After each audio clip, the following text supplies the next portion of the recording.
오늘 9월 6일 첫 주 주일 예배는 능력 그러는데 사람들이 능력 그러는데 도대체 능력이 무엇일까? 능력이란 무엇일까라는 제목으로 잠깐 시간 은혜를 나누고자 합니다. 방금 우리가 접한 본문 말씀은 예수님께서 십자가에 달리시는 내용입니다. 예수님께서 십자가에 달리시면서 7가지 말씀을 하셨는데 7가지 주옥 같은 말씀을 하셨는데 그 첫 번째 말씀이 무엇이지요? 34절에 나와 있거든요. 아버지 저들을 사하여 주시옵소서. 자기들이 하는 것을 알지 못함이니이다. 자기들이 하는 것을 알지 못함이니이다. 알지 못함이니이다. 여기서 핵심이 무엇이냐? 우리는 알지 못한다. 우리는 모른다라는 것입니다. 그러니까 대부분의 사람들이 어떤 모습으로 살아가고 있느냐? 제대로 알지도 못하면서 모르면서 말하고 모르면서 행동하고 모르면서 남욕하고 제대로 알지도 못하면서 난리를 피우고 달려간다는 것입니다. 또 모르면서 글을 쓰거나 모르면서 판단하거나 선택하거나 결정하는 경우도 허다하다는 것이죠. 그래서 십자가에 달리신 예수님께서 무엇이라고 말씀을 하셨느냐? 아버지 저들이 알지 못한다는 거, 모른다는 거, 이것을 용서해 주시옵소서 그러셨다는 것입니다. 다들 어린아이들을 키워보셨죠? 미운 7살이라 그러죠. 그때쯤 되면 자기가 다 안다고 생각을 합니다. 그런데 여러분 7살짜리가 알아봐야 뭘 알겠어요? 무엇을 책임질 수가 있겠어요? 뭘 제대로 판단할 수가 있겠어요? 뭘 제대로 알고 선택을 할 수가 있겠어요? 하지만 7살짜리들은 자신 있게 말하죠. 자기는 다 안 돼요. 저는 다 압니다. 자기는 다 안 돼요. 여러분 이런 모습을 보면 어떻습니까? 웃기지요. 가소롭죠. 그러니까 무슨 얘기냐? 우리가 하나님 앞에서 이런 모습을 하고 있을 때가 7살짜리 아이의 모습을 하고 있을 때가 심지어 이보다 더 심한 모습을 하고 있을 때가 참 많다는 것입니다. 여러분 우리는 알아야 합니다. 특별히 무엇을 알아야 하느냐? 능력이 무엇인 줄 알아야 한다는 것이죠. 능력이란 잘하는 것, 편리해지는 것, 성공하는 것, 떵떵거리면서 잘 사는 것, 부자가 되는 것, 이게 아닙니다. 그러면 능력이란 도대체 무엇이냐? 십자가를 지는 게 능력이라는 것이죠. 또 하나님께서 우리 각자에게 사명을 주셨는데 이 사명의 자리를 끝까지 지키는 것, 사수하는 것, 이게 능력이라는 것입니다. 맡은 자리에서 충성을 다하는 것, 이게 능력이라는 것이죠. 그러니까 이 세상 사람들이, 다른 모든 사람들이 하나님을 배신한다 할지라도 저는 끝까지 주와 함께 하겠습니다. 주와 함께 가겠습니다. 다른 모든 사람들이 우리 포도나무 교회를 떠난다 할지라도 저는 최후까지 남아서 마지막까지 남아서 이 포도나무 교회를 끝까지 지키겠습니다. 이게 능력이라는 것이죠. 더 쉽게 말해 이순신 장군이 고작 12척의 배를 가지고 당시 120척이 넘는 배를 갖고 있었던 왜구와 맞서 끝까지 싸웠다. 마지막 순간까지 싸웠다. 최후 순간까지 싸웠다. 최후까지 전장의 자리를 지켰다. 이런 게 능력인 것이지 이순신 장군이 부자가 됐다. 이게 능력이 아니라는 것입니다. 방금 읽은 본문 말씀에 보면 예수님께서 십자가에 달리신 그 모습을 보고 사람들이 막 비웃었지요. 그 비웃는 내용이 무엇입니까? 당신 스스로를 구원해 보라는 것이죠. 즉 십자가에서 당장 내려와서 당신을 손가락질하고 조롱하고 침뱉고했던 인간들, 또 당신을 십자가에 못 박았던 인간들 아우통을 날려버리고 껍데기를 확 벗겨보라는 것입니다. 능력이 있으면, 예수의 능력이 있으면 그렇게 한번 해보라는 것이죠. 그런데 여러분, 이 사람들의 말대로 예수님께서 십자가에서 내려오시면 어떻게 되는 겁니까? 우리에게 구원이 없다는 것이죠. 인류는 절망의 구렁텅이 속에 빠져 있을 수밖에 없다는 것입니다. 그러니까 일반적으로 사람들이 생각하는 능력이란 참 능력, 진짜 능력이 아니라는 것이죠. 다시 말해 이 사람들의 말대로 예수님께서 십자가에서 내려오시면 이건 사명의 자리를 떠나는 것이고 사수하지 못하는 것이고 무가치한 것이고 무의미한 것이고 죽도 밥도 아닌 것이고 아무것도 아니라는 것입니다. 그래서 방금 전 말씀드렸습니다만 능력이란 무엇이냐? 십자가를 지는 게 능력입니다. 능력이란 무엇이냐? 사명의 자리를 지키는 게 능력입니다. 능력이란 무엇이냐? 맡은 자리에서 충성하는 게 능력이라는 것이죠. 여러분 이게 진짜 능력입니다. 이게 참 능력이라는 것이죠. 그리고 우리는 하나님 앞에 서 있지 아니하고 세상 사람들의 말, 세상 사람들의 판단에 너무 예민해져 있다는 것입니다. 그래서 세상 사람들이 저게 능력이야 그러면 그게 능력인 줄 안다는 것이죠. 또 세상 사람들이 저게 아름다운 거야 그러면 그것을 추구하고 거기에 맞추어서 자꾸 살려고 한다는 것이죠. 또 세상 사람들이 저게 옳은 거야 그러면 그게 옳은 것인 줄 안다는 것입니다. 여러분, 우리가 잊지 말아야 할 것은 기준은 언제나 하나님입니다. 그러니까 하나님이 이게 능력이야, 그래야 이게 진짜 능력인 것이고, 하나님이 이게 아름다운 거야, 그래야 이게 진짜 아름다운 것이고, 하나님이 이게 옳은 거야, 그래야 이게 진짜 옳은 것이죠. 그런데 참 안타까운 것이 자꾸 세상 사람들의 말에 귀를 기울이는, 세상 사람들의 그 말에 귀를 기울이는 성도가 있다는 것입니다. 그래서 어떻게 사느냐? 세상 사람들의 말에 귀를 기울이는 성도는 어떻게 살아가느냐? 거짓 능력, 거짓 정의, 거짓 아름다움을 쫓으면서 산다는 것입니다. 여러분, 이게 바로 마귀의 시험, 마귀의 유혹에 넘어가는 것이죠. 이 본문에 등장하는 사람들, 사실 마귀를 상징하거든요. 본문에 등장하는 사람들이 십자가에 달리신 예수님을 보고 무엇이라고 말했습니까?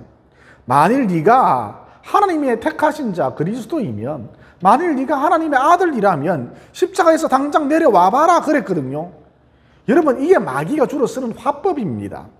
여러분, 이런 말을 들으면 어떻습니까? 보란 듯이 하나님의 아들임을 증명해 보여주고 싶지요. 그러니까 주로 마귀가 어떤 화법을 쓰느냐? 네가 만약 하나님의 아들이라면, 네가 성도라면, 네가 크리스천이라면, 네가 하나님의 택하신 자라면, 네가 집사면, 네가 권사면, 네가 장로면, 네가 목사면 이렇게 해보라, 저렇게 해보라, 자꾸 그런다는 것입니다. 이게 마귀 화법인 것이죠. 여러분, 마귀가 예수님을 시험할 때에도 이런 화법을 구사했지요. 그래서 어떻게 했습니까? 네가 만일 하나님의 아들이라면 돌로 떡을 만들어 봐라. 네가 만약 하나님의 아들이라면 성전 꼭대기에서 뛰어내려 봐라. 그리고 방금 전에도 말씀드렸습니다만, 이런 이야기를 우리가 들으면 우리 마음이 어떻습니까? 보란듯이 내가 성도인 것을, 보란듯이 내가 하나님의 택한 자인 것을 증명해 보여주고 싶죠. 즉 보란듯이 성공하고 보란듯이 잘 나가고 보란듯이 이루어내는 모습을 보여주고 싶지요.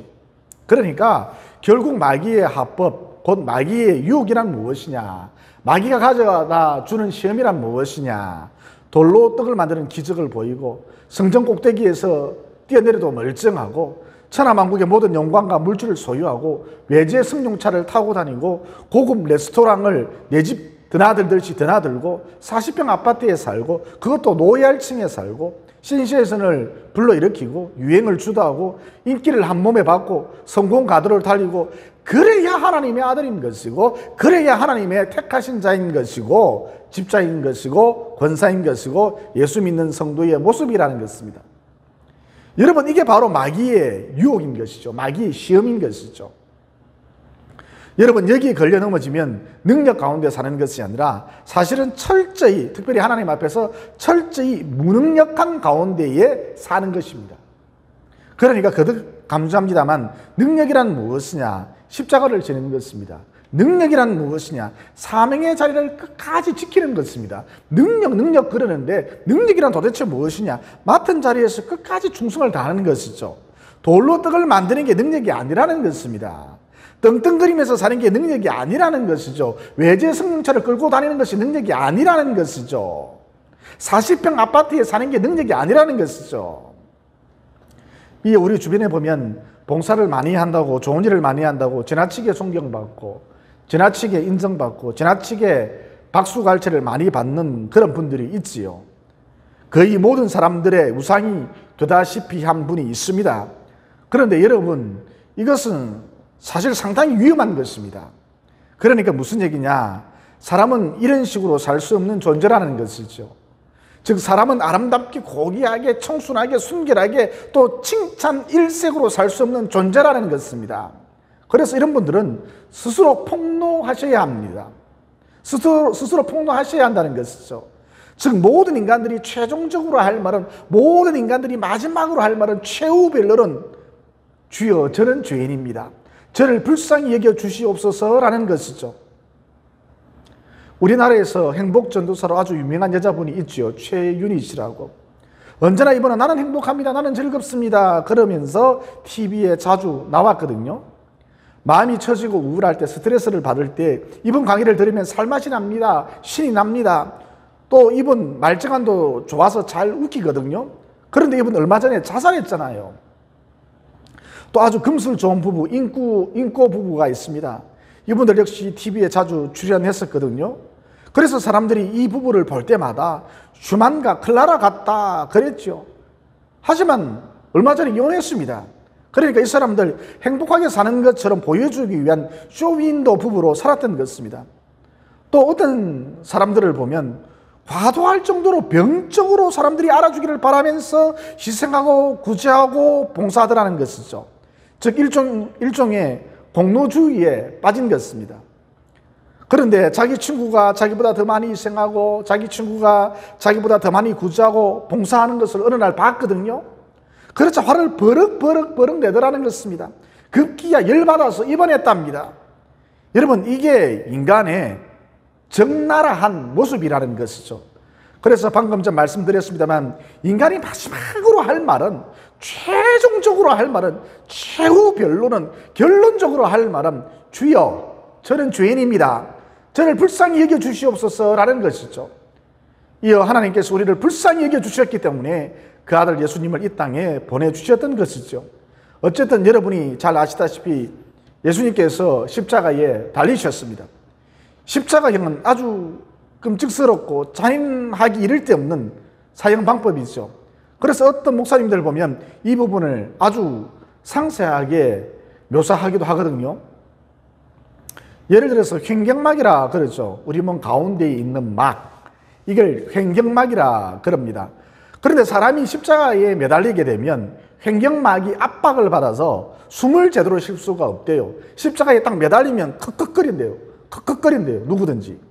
그래서 숨을 쉬려고 몸을 이렇게 세우면 자신도 모르게 못 박힌 손과 발에 힘을 주기 때문에 이번에는 살이 찢어지는, 살이 벌어지는 그런 고통을 겪게 된답니다. 그래서 이러지도 저러지도 못하는 상태가 지속되는 것, 이게 십자가형이다 이렇게 설명을 하곤 합니다. 그런데 성경은 이런 식으로 접근을 하지 않지요. 즉 그냥 사람들이 예수를 십자가에 못 박았다 이렇게 간단하게 한 줄로 기록해 놓았다는 것입니다. 그러니까 성경은 무지막지한 십자가의 고통을 우리 예수님께서 잘 참아내셨다, 인내하고 잘 참아내셨다, 우리 예수님 참 훌륭하다, 우리 예수님 참 대단하시다 그러면서 예수님의 이미지를 좋게 만들려는 의도가 전혀 없었다는 것이죠. 그러면 성경이 강조하고자 하는 것이 도대체 무엇이냐?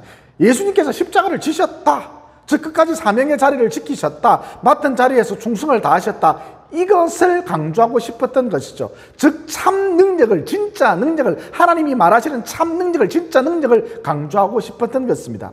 그러니까 춘향이가 비록 힘들고 고난이 따른다 할지라도 이도령을 맞이하기 위해서 끝까지 순결을 지키고 자기 자리를 지키는 것이 능력이지, 그만 힘들고 어렵다 하여서 쪼르륵 변사또에게 달려가서 수총을 드는 것은 능력이 아니라는 것이죠. 그런데 여기서 이 부분에서 우리가 반드시 생각해 봐야 할 것이, 하나님이 말씀하시는 진짜 능력 가운데 거하면 되는데, 하나님이 말씀하시는 참 능력 가운데 거하고 있으면 되는데, 그렇게 살면 되는데, 우리는 자꾸 세상 사람들의 눈을 의식한다는 것이죠. 즉 세상 속에 비춰진 내 모습은 과연 어떨까, 다른 사람은 과연 나를 어떻게 생각할까, 그러면서 자꾸 세상 사람들의 눈을 의식하면서 살아간다는 것입니다. 다시 말해, 세상은 항상 우리들에게 무엇을 얘기하느냐 하면, 세상은 우리들에게 항상 무엇을 얘기하느냐 하면 이미지를 얘기한다는 것이죠. 요즘 보니까 8.15 광화문 집회 때문에 교회 이미지가 많이 나빠졌다고 걱정을 하시는 분들이 꽤 계시던데, 여러분 우리가 분명히 알아야 할 것이, 세상은 할 수만 있으면 교회의 이미지를 나쁘게 만든다는 것이죠. 이 땅에 교회가 생긴 이래로 늘 쭉 항상 그래 왔습니다. 초대교회 때도 한번 보십시오. 교회에서 성찬식을 하니까 저것들 사람들의 살을 먹고 사람의 피를 마신다 그러면서 이런 얼토당토한 루머를, 소문을 퍼뜨리면서 교회 이미지를 완전히 망쳐놓았거든요. 또 최근 뉴스를 보니까 교회발 확진자가 급증하고 있다 이런 식으로 보도를 쏟아내던데, 대단히 잘못된 보도지요. 즉 교회에서 코로나 바이러스를 퍼뜨린 게 아니라 백화점에서, 만화방에서, 당구장에서, 목욕탕에서, 카페에서, 하여튼 어디선가에서 코로나 바이러스에 감염된 사람이, 이 감염자가 모임이나 약속 때문에 교회에 들어온 것이고, 이렇게 교회에 들어온 그 감염자에 의해서, 교회가 아니죠, 교회에 들어온 그 감염자에 의해서 코로나 바이러스가 퍼진 거잖아요. 그런데 교회발 그러면서 하여튼 입만 열었다면 교회발 그러면서 할 수만 있으면 교회의 이미지를 나쁘게 만들려 한다는 것이죠. 또 어떤 분이 그래요. 목사님, 교회가 바자회도 하고 벼룩시장도 열고 아나바다 운동도 하고 아껴 쓰고 나눠 쓰고 바꿔 쓰고 다시 쓰고 이런 사회 운동도 하고 그러면 교회 이미지가 많이 좋아지지 않을까요? 그런데 여러분 가만히 보십시오. 교회가 이런 일을 할 때는 사람들이 엄청 좋아해요. 환영을 합니다. 박수를 쳐줍니다. 잘한다 그럽니다. 그런데 예배 드린다 그러면 교회가 교회 본질에 충실하여서 교회가 사회운동을 하는 곳이 아니잖아요. 그래서 교회가 교회 본질에 충실하여서 예배 드린다 그러면 모여서 예배 드린다 그러면 안색이 변한다는 것이죠. 세상 사람들 안색이 변한다는 것이죠. 모여서 예배 드린다 그러면 모여서 하나님을 찬양한다 그러면 막 짜증을 낸다는 것입니다. 신경질을 낸다는 것입니다. 눈에 쌍심지를 켠다는 것이죠. 그러니까 무슨 얘기냐? 처음부터 이 세상은 교회에 대해서 좋게 생각한 적이 단 한 번도 없었다는 거예요. 할 수만 있으면 그들의 힘과 권력을 이용해서 교회의 이미지를 나쁘게 만들려고 혈안이 되어 있다는 것입니다. 다시 말해 이 세상 사람들이란 처음부터 십자가의 대적자들이라는 것입니다.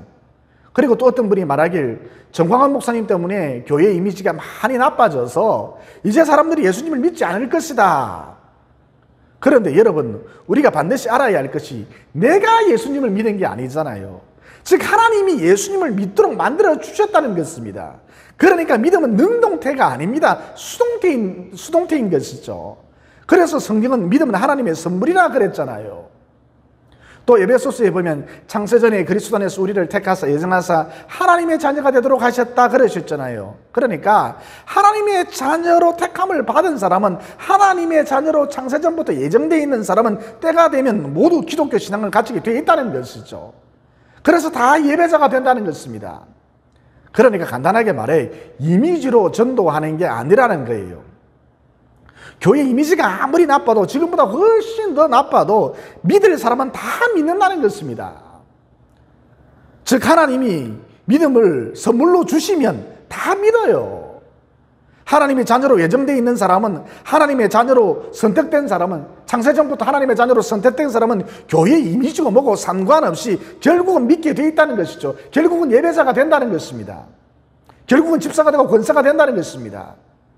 다시 말해 교회는 마케팅하는 곳이 아니라는 것입니다. 즉 정광훈 목사님 같으신 분이 1000명이 나와도 10,000명이 나와도 교회는 끄떡없다는 것이죠. 그러니까 결론, 이미지에 목숨 걸지 말라는 것입니다. 세상은 자꾸 이미지를 얘기해요. 이 이미지에 목숨을 걸지 말라는 것입니다. 이미지 이거 아무것도 아니라는 것이죠. 본문에도 보면 사람들이 예수님 이미지를 다 망쳐 놓았잖아요. 어떻게 망쳐 놓았습니까? 해골이라는 곳에서, 다른 곳도 아니고 해골이라는 곳에서, 해골, 듣기만 해도 섬뜩하죠. 이런 곳에서 예수님이 십자가형을 당했다 그랬습니다. 여러분 해골 그러면 벌써 이미지가 별로 안 좋잖아요. 그러니까 사람들이 이런 식으로 예수님의 이미지를 망쳐 놓았다는 것이죠. 또 예수님 우편에는 강도가, 왼편에는 극악무도한 행악자가 십자가에 못 박혔다 그랬습니다. 그러면 그 가운데 계신 예수님은 어떻게 되는 것이죠?